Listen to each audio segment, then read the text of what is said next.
Oui, décès de notre très chère maman Blanche Tounassi. Est-ce un message que Dieu adresse à la nation congolaise et plus particulièrement à l'église de la RDC? Voilà les titres que nous avons annoncés dans la miniature et les titres que nous voulons développer dans cette vidéo.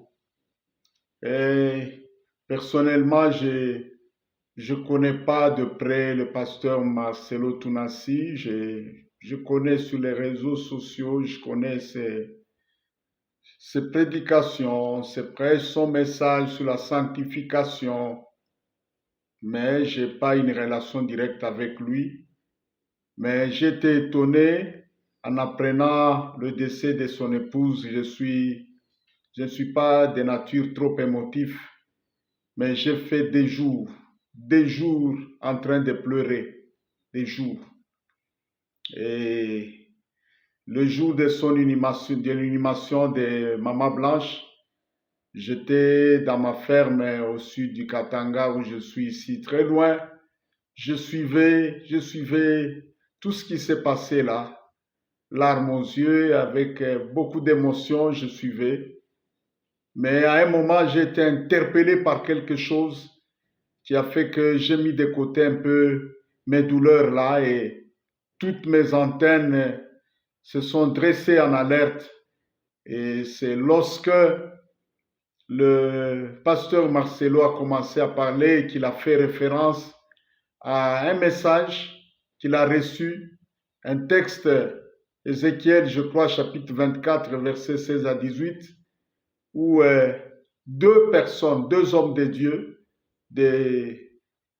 l'un, il est de Kinshasa, le pasteur, le papa révérend Israël Sembe, et l'autre vient avec le même message, le même texte biblique du Canada, le prophète Jérémie Sourdril. Ça m'a fait tiquer et directement, je me suis dit, tiens, il y a quelque chose ici, il y a quelque chose qui se passe ici. Mettons un peu nos pleurs de côté, il y a quelque chose qui se passe ici. Vous savez, la Bible dit, le témoignage des deux personnes est vrai.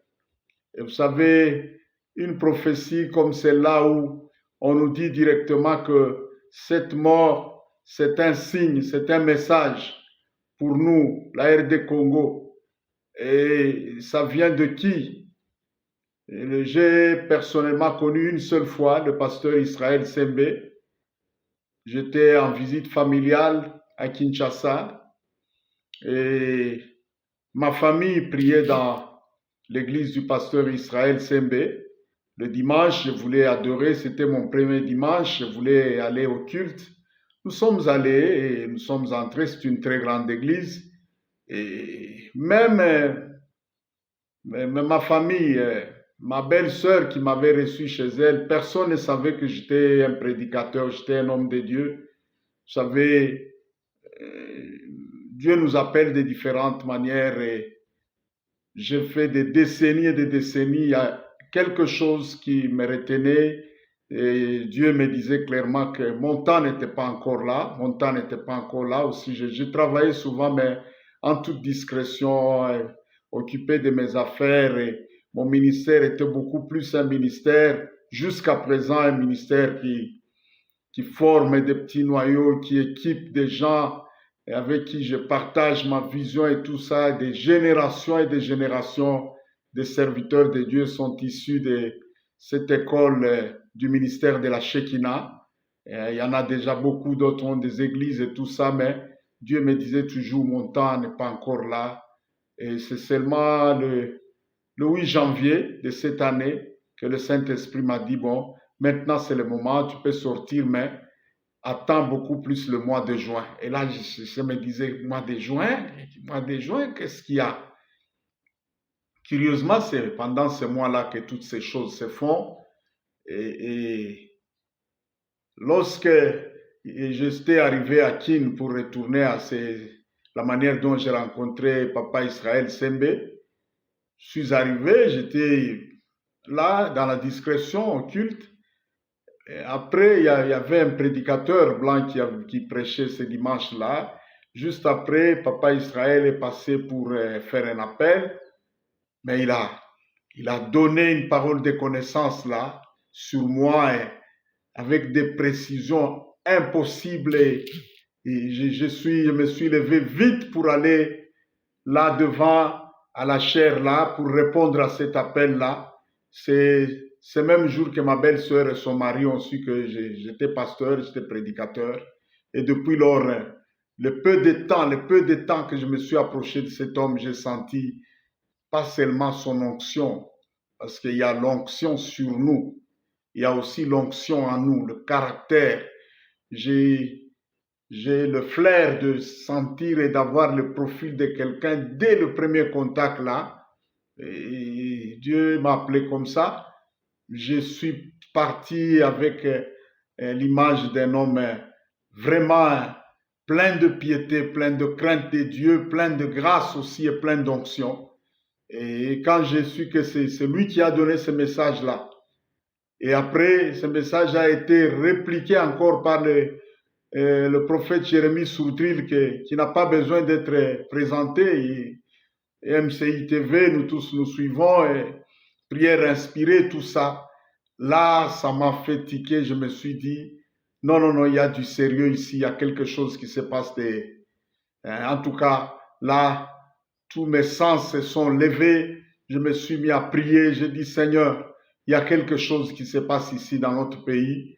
Et en tout cas, il faut que je sache, il faut que je comprenne qu'est-ce qu'il y a. Et lorsque j'ai commencé maintenant à prier,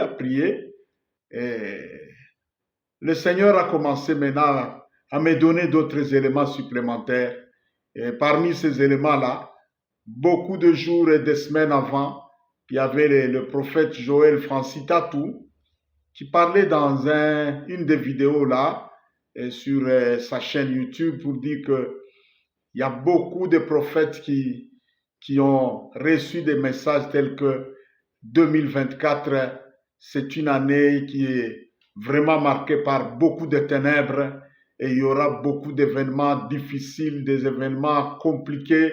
Il a parlé, il a dit qu'il y aura même...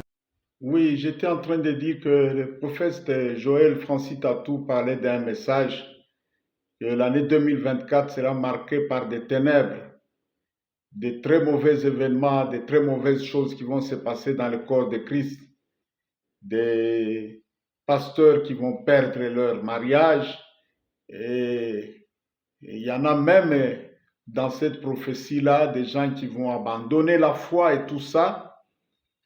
Et, curieusement, dans le laps de temps, la même période où Maman Blanche nous a quittés, avant ça, il y a eu le décès du pasteur Baruti Kasongo, un géant de la foi qui nous a quittés. Et là, je me disais, bon, il a pris de l'âge, et Dieu a pris son serviteur.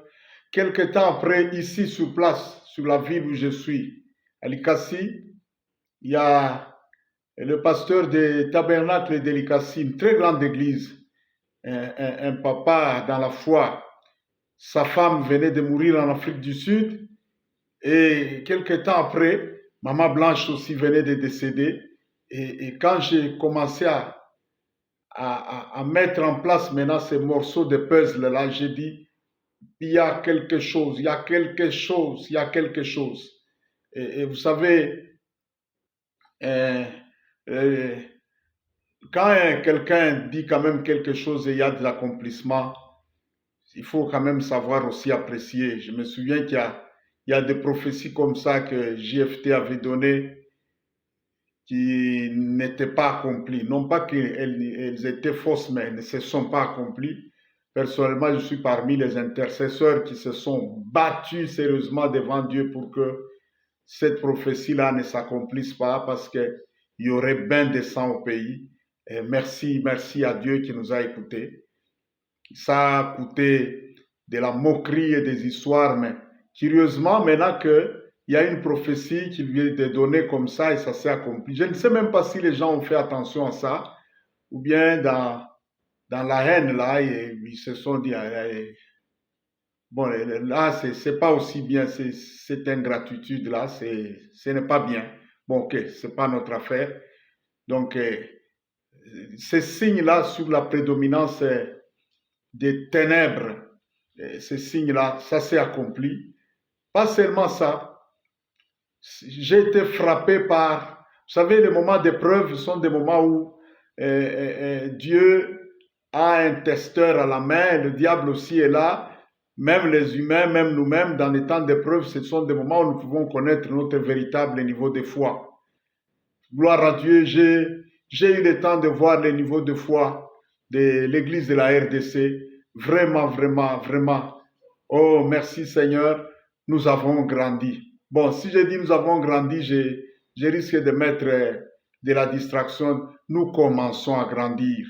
Vous savez, la maturité ne se mesure pas avec nos dons spirituels et tout ça. Les dons sont des cadeaux. Le Saint-Esprit peut les donner. Le même jour où vous convertissez, il vous donne tous les dons spirituels.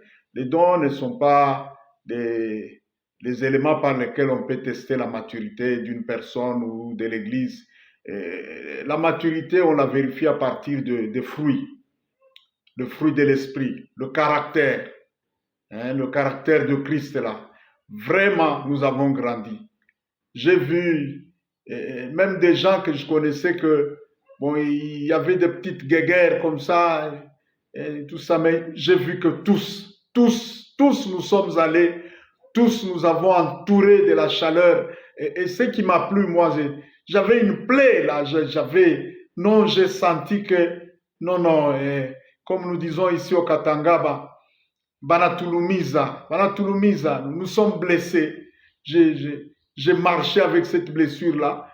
Mais curieusement, le jour où j'ai senti que je voulais encore prier pour mon frère là, Seigneur, Saint-Esprit, console-les, bande la plaie, j'ai senti une paix terrible balayer mon cœur là.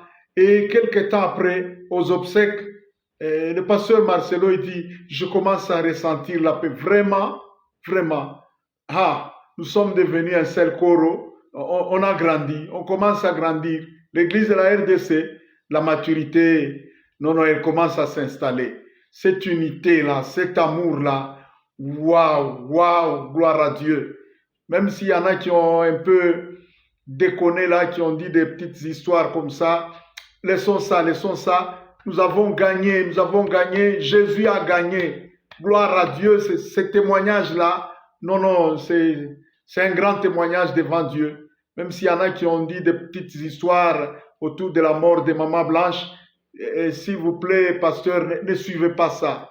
La Bible nous interdit d'avoir des procès et entre les hommes de Dieu. Bon, c'est difficile à dire, mais encaissons, pour la gloire de Dieu, ne suivez pas ça. Gardons ces bons témoignages-là. L'église de la RDC a commencé à grandir. Et enfin, un autre élément, c'est que dans son discours d'adieu, le pasteur Marcelo a dit quelque chose. Il a dit, Blanche n'est pas Tabitha, Dorcas qui était ressuscitée. On a prié et elle était ressuscitée, mais Blanche, elle est Étienne.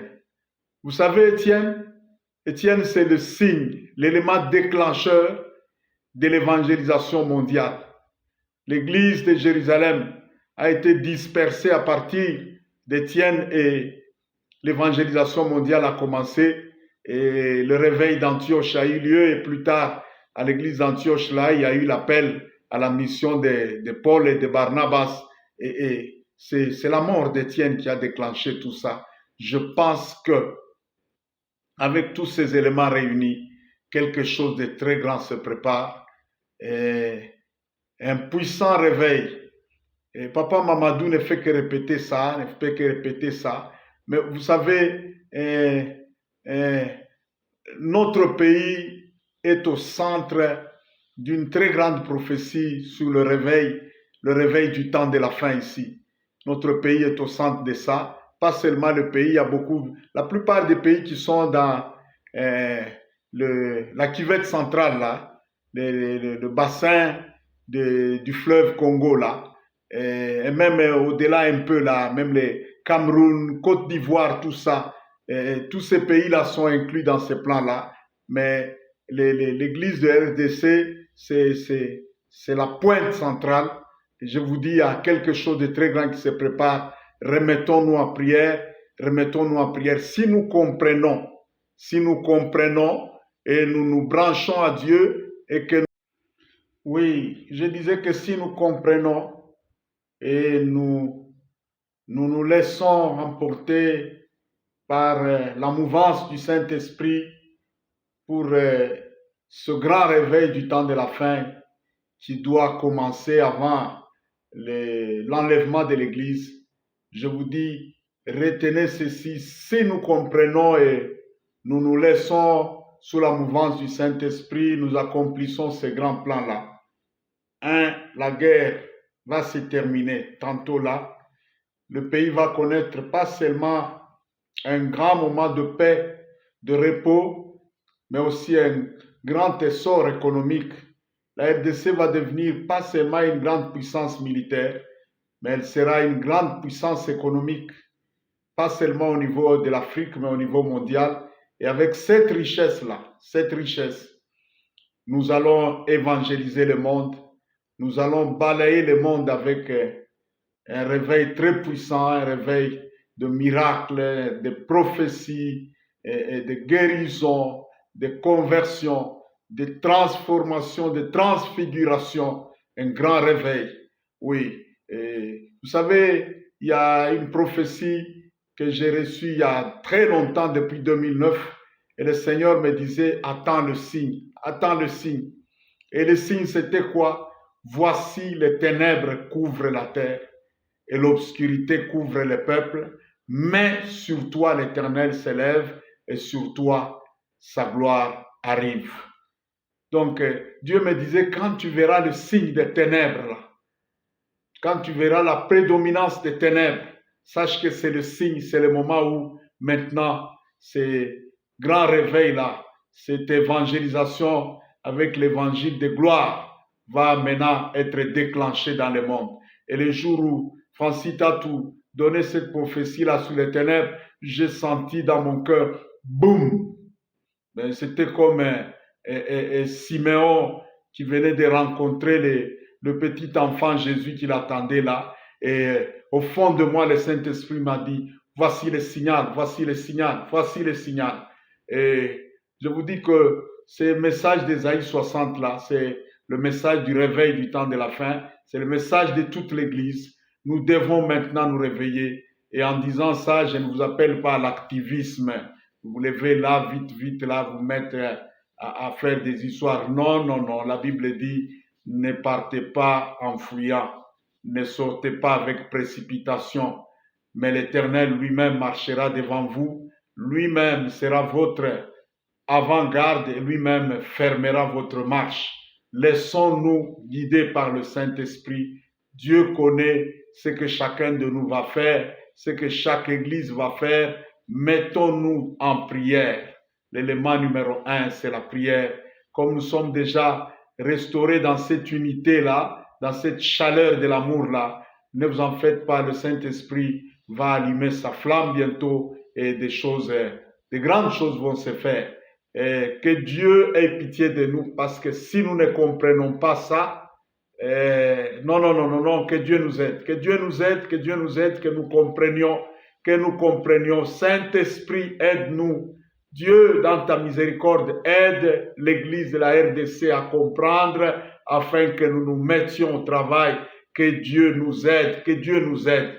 Tous ceux qui entendent ce message partout où ça résonne là, que la miséricorde divine puisse nous couvrir, que Dieu dispose nos cœurs à se soumettre à sa volonté, que le sentiment qui était en Christ, pas seulement le sentiment d'humilité, même le sentiment qui l'animait chaque fois, il disait, ma nourriture, c'est de faire la volonté de celui qui m'a envoyé et d'accomplir son œuvre, que ce sentiment-là soit le nôtre, que c'est ça le sentiment de toutes les églises, de tous les hommes de Dieu. Le temps est déjà arrivé. RDC, réveillons-nous, et bientôt là, notre consolation arrive. Le soleil de la justice va nous donner la consolation. Dieu va faire cesser la guerre et l'effusion de sang, ça va s'arrêter, ça va s'arrêter. Le Seigneur lui-même va mettre fin à tout ça. Bien sûr, notre gouvernement doit s'y mettre, nos FRDC doivent s'y mettre comme ils s'y mettent là, tous les combattants là, le Ouazalendo et tout ça. Non, Dieu va nous aider. L'ange de l'Éternel, l'ange de la RDC est déjà debout et il est puissant. Dieu va nous aider. En tout cas, voici ce que je voulais partager avec vous. Mettons-nous debout dans la prière, réveillons-nous. Bien sûr, Dieu lui-même est en train de nous consoler pour cette plaie, pour le départ de notre sœur, mais il nous a précédés dans la gloire. Un jour, nous nous retrouverons avec elle et ce sera pour toujours. La mort ne sera plus là. Il n'y aura ni deuil ni cri. C'est ça notre espérance et ça va venir. Mais pour le moment, mettons-nous en prière parce que je sens un bruit qui annonce un grand réveil, Ce bruit est là. C'est le moment de monter à la montagne, de se mettre à genoux et de mettre la tête entre les genoux comme Élie jusqu'à ce que cette pluie-là de la bénédiction, cette pluie de l'arrière-saison puisse tomber et bénir le corps de Christ, parfaire le corps de Christ pour l'enlèvement.